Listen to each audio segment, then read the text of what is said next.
Wala si Mingming nandun sa itaas ng puno. Oh. Ming!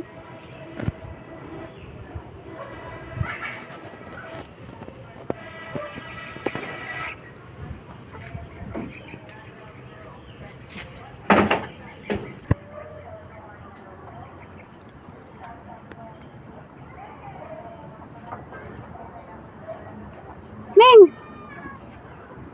Ming! Ming! Ming!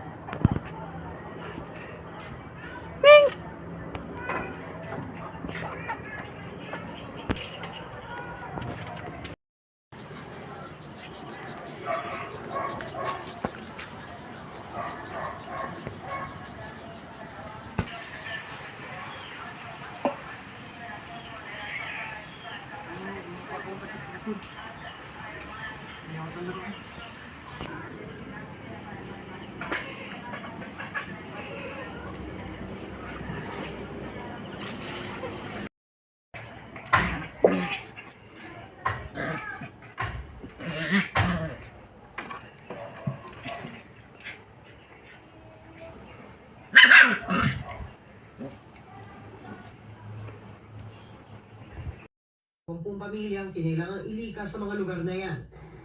Isang pamilya pang natrap sa kanilang bahay ang kinailangan sagipin dahil halos umabot sa bubong ang taas ng baha. Bukod sa Maguindanao, pinasok din ang baha ang ilang bahay sa Digos City, Davao del Sur. Tumaas ang tubig sa sapa dahil sa walang patid na pag-ulan. Ang pamilyang ito napilitang salukin ang naipong tubig palabas ng kanilang bahay kahit gabi na. Ayon sa Pag-asa, nagkaroon tayo ng easterlies. Medyo active yung easterlies natin kahapon over Mindanao area. At yun po yung nag-cause ng mga pag-ulan doon sa eastern and southern portion of Mindanao. So hindi po siya related sa bagyo. mas magandang panahon na raw ang inaasahan ng Pag-asa ngayong araw at sa mga susunod, pero hindi naalis ang posibilidad ng thunderstorms. Para sa GMA Integrated News, dahil natin kung nakatutok 24. Kung kahapon matumal, ngayon may mga pamilyar nang naghain ng kanilang kandidatura. Mistulang reunion ng mga re-electionist at dating senador ang day 2 ng COC filing, pero may mga bagong mukha rin, kabilang ang isang galit na galit. Mula sa Manila Hotel, nakatutok live si Sandra Aguinaldo. Sandra. Yes, Vicky, 10 senatorial aspirants ang nag-file ng kanilang Certificate of Candidacy sa COMELEC ngayong araw at kabilang nga po dyan yung mga nagbabalik sa Senado at yung iba naman po ay yung re-electionist senators. Sinabi naman po ng COMELEC na hindi sila basta-basta makakapag-disqualify kaya maaari maging mas mahaba yung listahan ng mga pangalan sa balota sa darating na halalan. Dahil daw po yan sa ilang bagong ruling ng Supreme Court na kailangan nilang sundin. Nakailang takbo na umuno sa Senado si Victoriano Inte, ang unang naghain ng COC sa pagkasenador ngayong araw. Kasunod niya ngayong araw ang re-electionist na si Senador Amy Marcos na sinamahan ng kanyang inang si dating First Lady Imelda Marcos. Nag-anunsyo na siyang independent pero nationalista ang inilagay na partido sa COC. Target din bumalik ng Senado ni dating Senate President Tito Soto. Ganon din si dating Senador Ping Lacson. Kasabay na dumating ni re-electionist Senator Lito Lapid na nag-file din ng COC. Gusto ring makaisa sa 12 slot ng Senado ni na Eric Negapatan, nagpakilalang engineer at building contractor, at Magno Manalo, nagpakilalang pastor at dating security guard. Ikatlong beses na pagtakbo naman ito ni Betsaida Lopez. Isinusumpa ko! Na-emosyonal na humarap sa media dahil lagi daw siya nadedeklarang nuisance o panggulo lang. Nag-file din ng COC si Manuel Andrada na ikalawang beses na raw nag-file ng COC. At John Ray Gargarita na nagpakilalang isang Army Reservist. Ayon sa COMELEC, hindi lahat ng nag-file ay malalagay sa balota dahil merong maaaring ma-disqualify o kaya ay madeklarang nuisance candidate. Paano nga ba tinutukoy ang nuisance candidate? Sa ilalim ng Omnibus Election Code, maaaring madeklarang nuisance candidate ang isang taong nag-file ng COC para kutyain ang election process o lumita ng kalituhan, tulad halimbawa ng magkatulad na pangalan. At kung walang tunay na intensyon na tumakbo sa partikular na posisyon ang nag-file ng COC. Sabi pa ng COMELEC, may dalawang bagong ruling ng Supreme Court na masasabing nagpahigpit sa proseso ng pagdedeklarang nuisance ang isang aspirant. Ang sabi ng Supreme Court ay hindi pwedeng ma-declare na nuisance candidate ang isang tao dahil lang wala siyang financial capacity to launch a nationwide campaign. Sa ikalawang desisyon po ng Korte Suprema, tinanggal na rin po yung dahilan na hindi porket hindi ka kilala sa lipunan o kaya wala kang political party ay automatikong ma-declare ka na nuisance candidate. Maaari daw umaba ang mga pangalan sa balota dahil posibleng Kain po tayo. na tumakbong senador ngayon. Pero sasalain pa rin naman daw ito ng legal department sa loob ng 5 araw at saka ipa-file sa COMELEC and Bank. Binabantayan daw nila ang mga kilos at pahayag sa media ng mga aspirant para makita ang kanilang intensyon.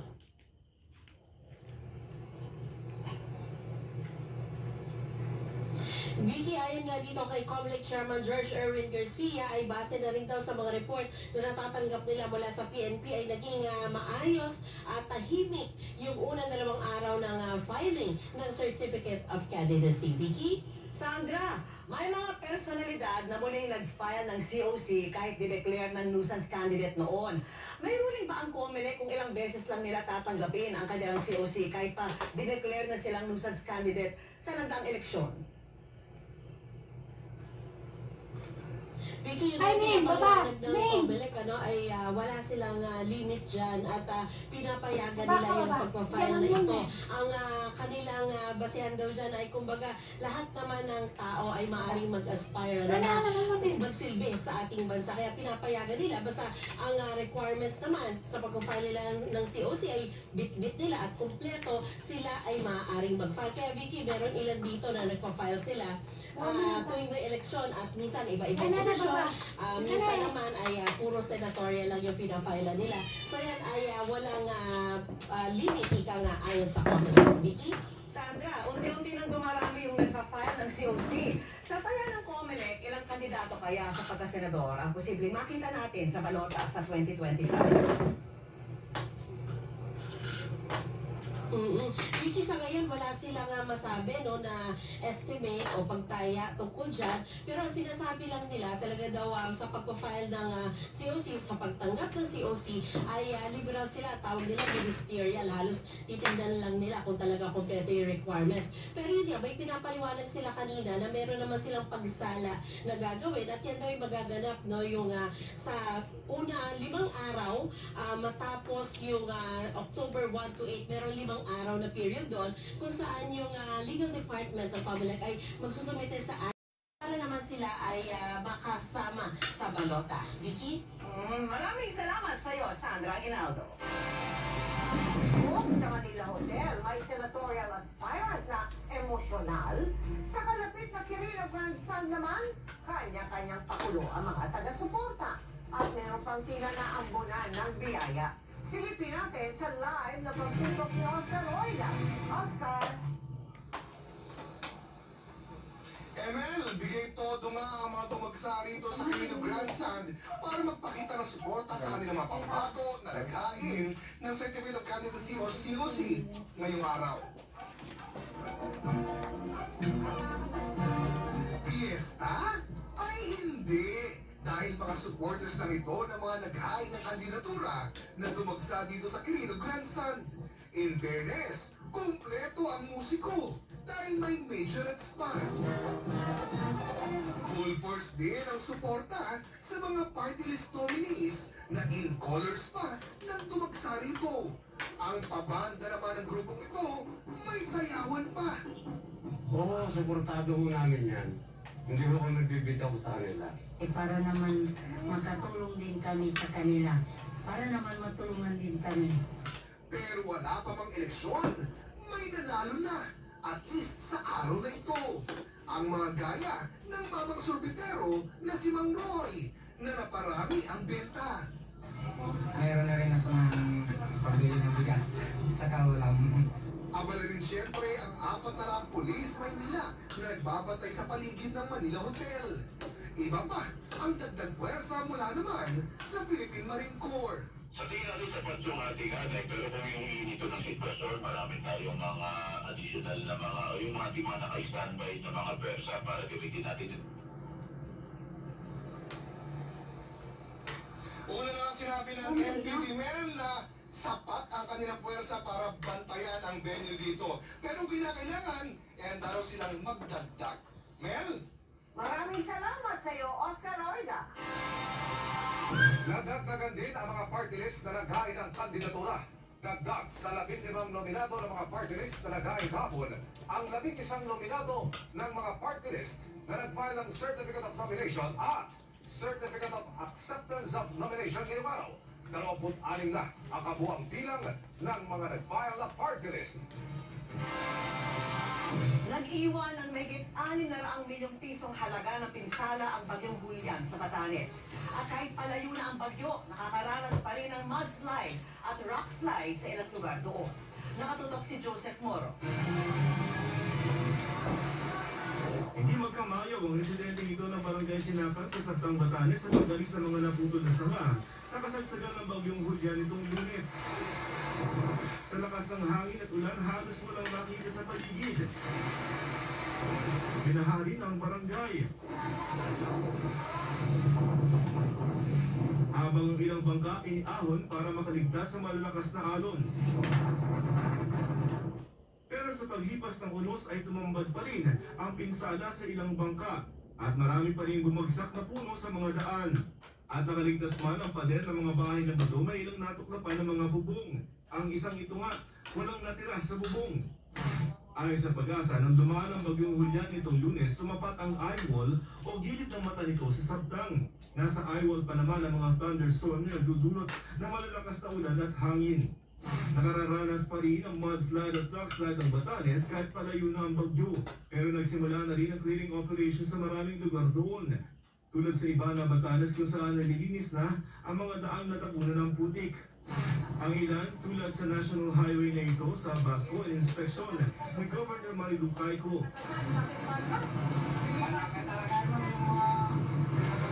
Ayon sa Kapitolyo, mahigit 600 million pesos na ang pinsala ng bagyong Julian sa Batanes. Pero makakahiling na ng maluwag ang probinsya na hindi nangyari ang pinangangamahang pagbubalik ng bagyong Julian ngayong araw. Nag-recurve na po siya papuntang Taiwan. Bagaman Taiwan na ang tinutumbok ng bagyong Julian, pinag-iingat pa rin ang Pag-asa ang mga nasa Batanes at Babuyan Island dahil posibleng may ulan pa rin na maranasan dahil sa rain band nito.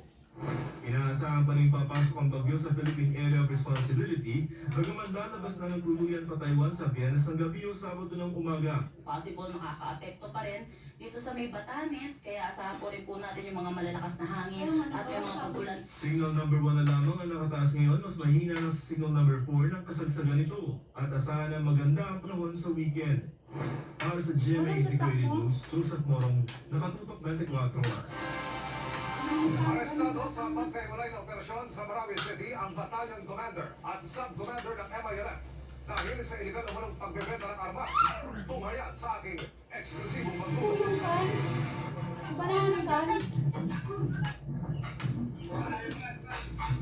Ito ang operasyong ikinasahan ng BNP CIDG sa Marawi City nitong nakaraang Lunes.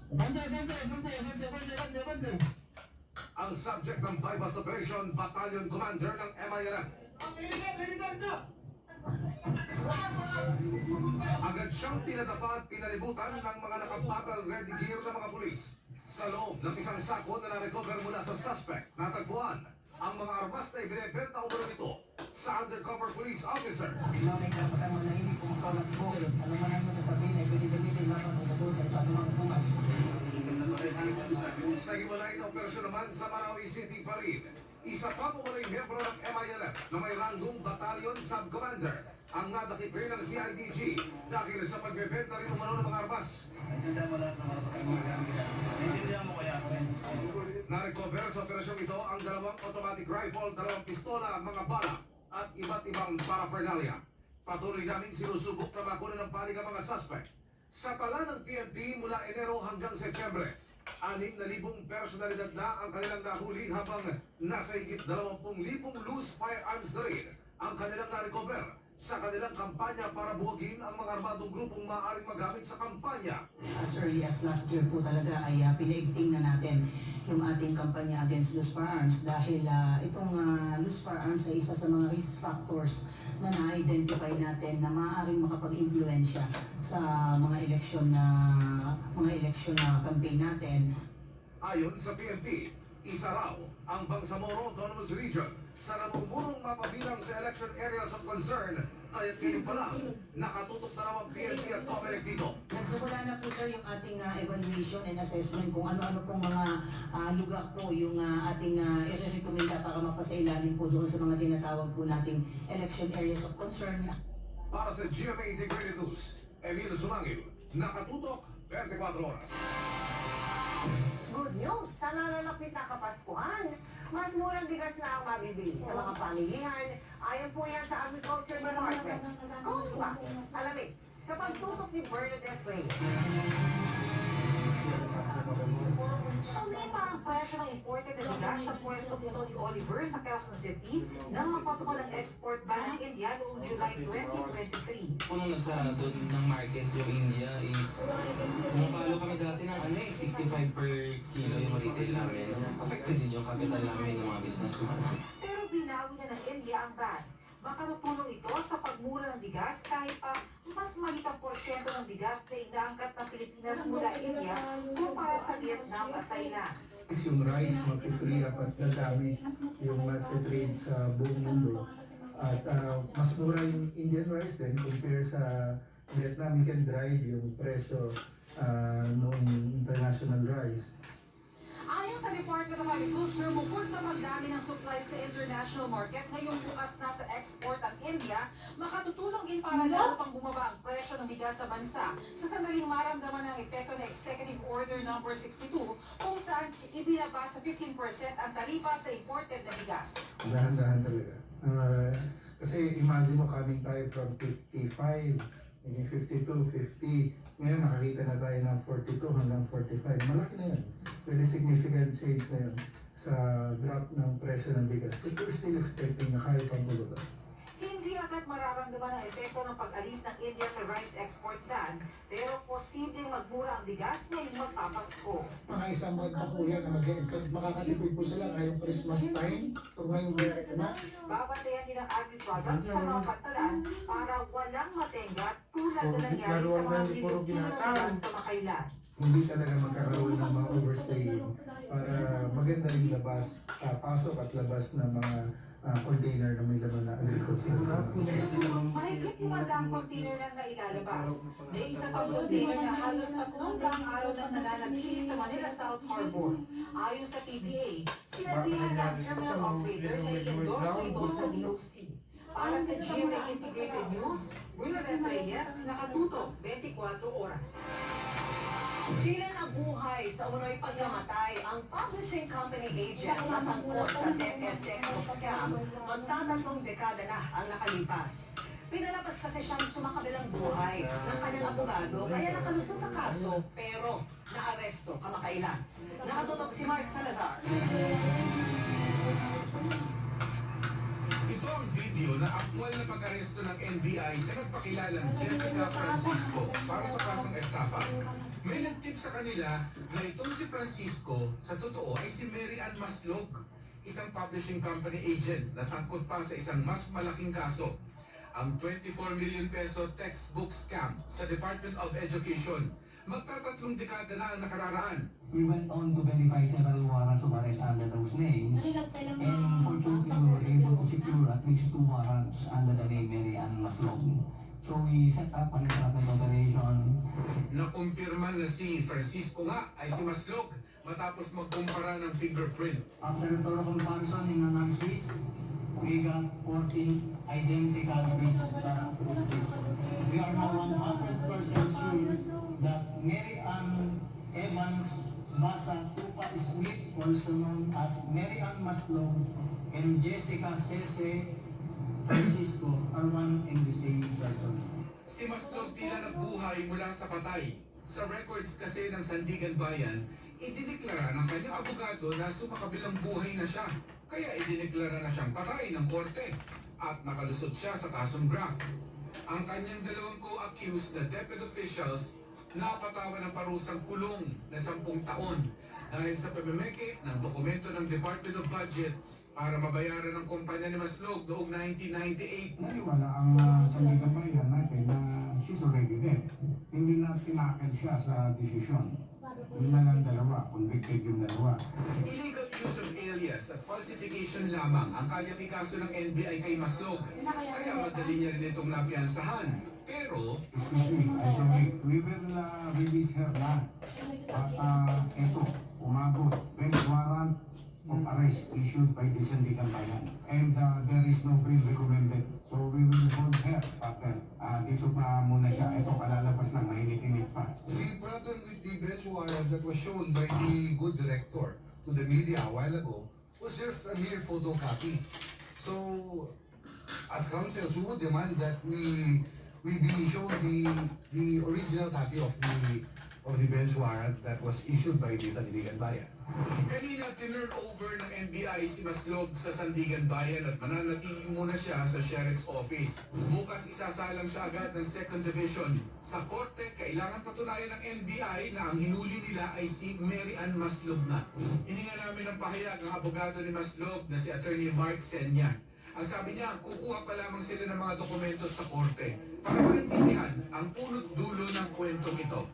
Para sa GMA Integrated News, Mark Salazar, nakatutok 24 oras.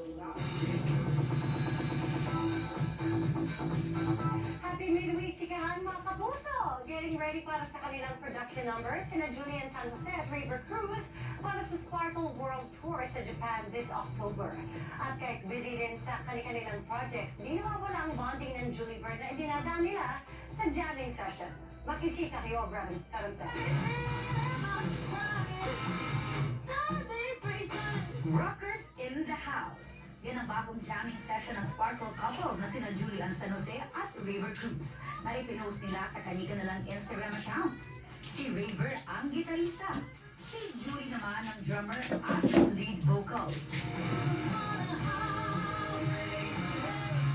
Ito raw ang kanilang paboritong bonding together. Katunayan, ang pagkahilig daw ni River sa pagigitara ay impluensya ng nobya. Si Miss Julia, Coach Julia. Yes. Legit yung guitar lessons talaga siya. Naging passion ko siya. Binulat ako ni Jules sa music, di ba? And then after nun, dire-diretso na eh. Sabi nga ni River, talagang living up to her name ang girlfriend na si Asia's Limitless Star. Gising na gising siya nung nagbagsak sa Lord ng Blessings. Sinalo niya lahat. Bukod kay River, excited na rin daw si Julie sa mga bago niyang squad na imi-mentor sa The Voice Kids. Bilang only girl coach, natutuwa rin daw siya sa dynamics nila ng iba pang coaches na sina Billy, Stel at Pablo dahil para silang magkakapatid pag nagkukulitan at asaran. Si Pablo madaling araw nakapag-adjust as new coach. Ang impression kasi sa kanya ng mga tao parang tahimik, tapos medyo intimidating yung parang hindi mo siya pwede kausapin. Pero ano siya, okay siya. Mabait, tsaka iba yung artist talaga siya. Napapanood din si Julie as host ng The Clash 2024 with River. Gusto kong magpasalamat kasi nga maganda yung reception ng tao sa bagong season namin ng The Clash. Mas hahapit pa talaga yung mga labanan ng mga Clashers. Thankful din si River sa patuloy namang tumatangkilik ng GMA Prime series na Asawa ng Asawa Ko. Mas natutuwa kami and mas nakaka-inspire na husayan, pati yung mga eksena, palaging big scenes kung makapanood nila. Yun, dahil din naman sa mga kapuso natin na supporters kaya rin nag-extend yung show. So, Oo, grabe talaga. Sa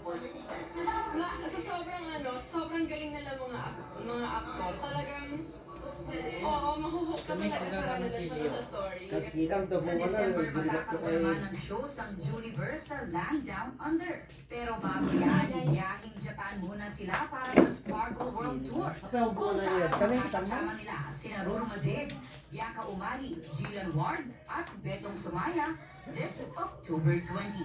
I'll be singing OPM cells kasi for sure na-miss na ng mga kababayan natin sa Japan na umuwi. Aubrey Carambel, updated sa showbiz happenings. Susunod, exclusive modus ng umunoy serial rapist na 10 o higit pa ang mga biniktimang babae, bistado.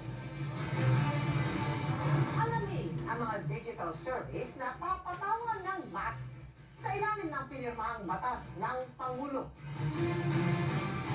Sa Ilocos Norte, may mga naitalang nasawi sa kasagsagan ng Bagyong Julian.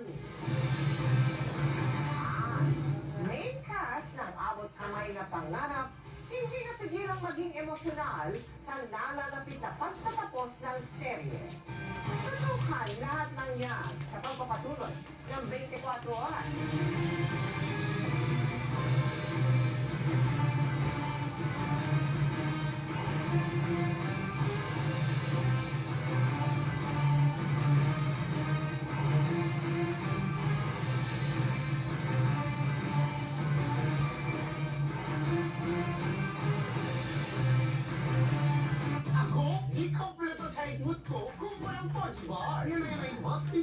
Mas pinag-upal sa sarap. Fudgy Bar! Ako, di kompleto childhood ko kung walang Fudgy Bar.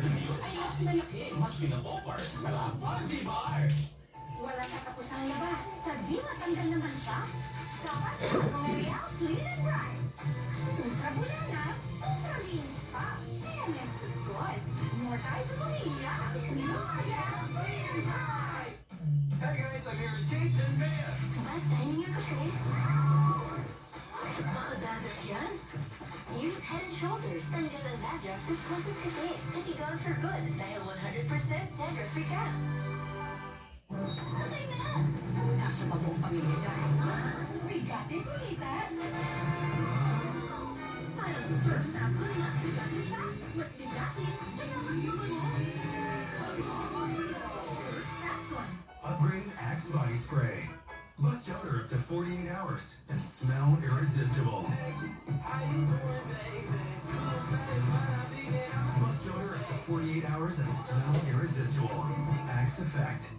6 sa 10 estudyante kulang sa vitamin D, kulang sa tibay. Pero siya, kahit sagad sa hamon, matibay. Kahit sagad sa eskwela, matibay pa rin. Beer Brand lang ang gatas na may 100% vitamin D. Para sa tibay na sagad sa buto. Isagad sa buto ang tibay. Mag-Bear Brand. Imbis germs at lagkit, feel aircon cool. Safeguard extra strong cool.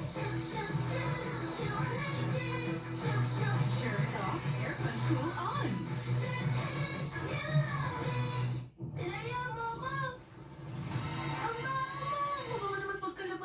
Untay na!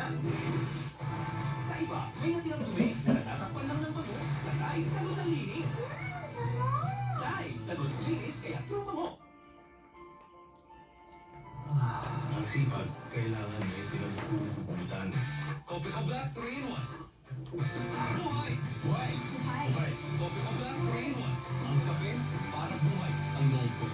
Ba't nagkabala ka pa? Hindi ko na kasi expand the city na yan, Doris. Ito kong Revilla. Mga 80, 85, 90 at 95. May 10,000 na. Di pala ako maghihintay ng 100. Kahit mag-100 ka pa, may 100,000 ka pa rin. Sa mga lolo at lola na edad 80, 85, 90, 95, magtungo lamang po sa pinakamalapit na tanggapan ng OSCA para maalalayan kayo sa proseso ng pag-claim ng benepisyo nito. Isa lamang ito sa ating inakang batas para sa ating mga nakatatanda. Ito po si Senator Bong Revilla. Chicken Joy! Chicken Joy is live! Pinakamasarap, bigger na! Best easy na! Ang biggest bite ng Chicken Joy, Pagod at careful, mga iron deficiency anemia yan. Magsandob yun. May iron enriched with multivitamins and minerals para lumulong kasi ng dugo in just 30 days. Life back on! Nanood naman siya. Winashing na, kinuskus mo pa? Switch to Neuron Power Liquid. 15 minutes lang. Big kinis sa siya. Dahil mas kinabuhi Wala na. No more kuskus sa washing machine. Yulia Liquid. Magic ang kamay ni Mami. Pag hinahapos ako sa dibdib, gumagaan ang pagbubo ko. Dito, mas nakakahinga na po ako. At dito, nababawasan po ang sakit ng ulo ko. Hindi ito magic. It's Vicks Vapor Up with eucalyptus oil. Ang panahon ng krema para gumaan ang impulsipon at menthol pampaginhawa sa sakit ng katawan at ulo para sa mahinggang yung ulo. Vicks Vapor Up. And try new Vicks Vapor Up Extra Strong with 2 times menthol para sa iyong cough and cold symptoms. Alam mo pa, tita, madalas po Malalaki na sila.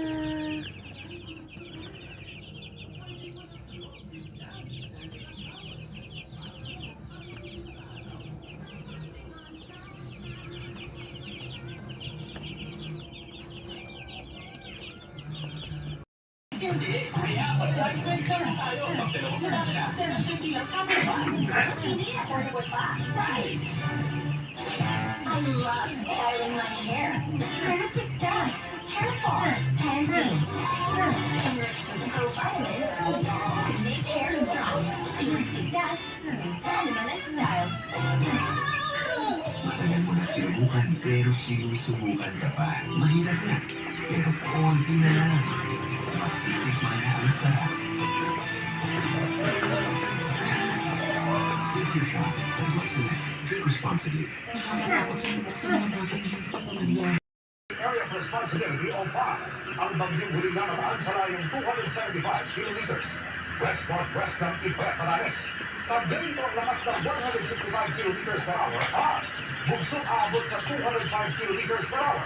Kumikilos yan panote sa bilis na 15 kilometers per hour at inaasahang muli papasok sa PAR bukas kung saan maglalandfall ito sa Taiwan. Sa 48-hour forecast ng Pag-asa, hihina bilang tropical depression ng bagyong Julian habang mabagal na dumaan sa Taiwan. Sa ngayon, nakataas pa rin ang signal number 1 sa Batanes, Babayan Islands at northern at western portion ng Ilocos Norte. Bukod sa trough ng bagyong Julian na nakaka-apekto sa ng bahaging Luzon, magpapaulan din sa bansa ang easterly sa localized thunderstorms. Base sa datos sa Metro Weather, umaga pa lamang may una na sa Basco, Batanes, Ilocos Norte at Aurora. Madaragdagan ang mga lugar na uulanin sa hapon, partikular sa Northern Luzon, Calabarzon, Mimaropa at Bicol Region. May heavy to intense rains kaya doble ilan ang mga kapuso natin Bicolano. Sa hapon din ang malalakas na ulan sa halos buong Visayas. Maging alerto sa bantalang baha o paghuli ng lupa sa Mindanao. Umaga pa lamang may ulan na sa Davao Region, Zamboanga Peninsula at Sulu Archipelago. Sa hapon hanggang gabi, halos buong Mindanao na ang makakaranas ng heavy to intense rains. Dito naman sa Metro Manila, mababa dyan sa ulan bukas pero huwag pa rin kakalimutan ang pagdadala ng payong dahil posible ang localized thunderstorms.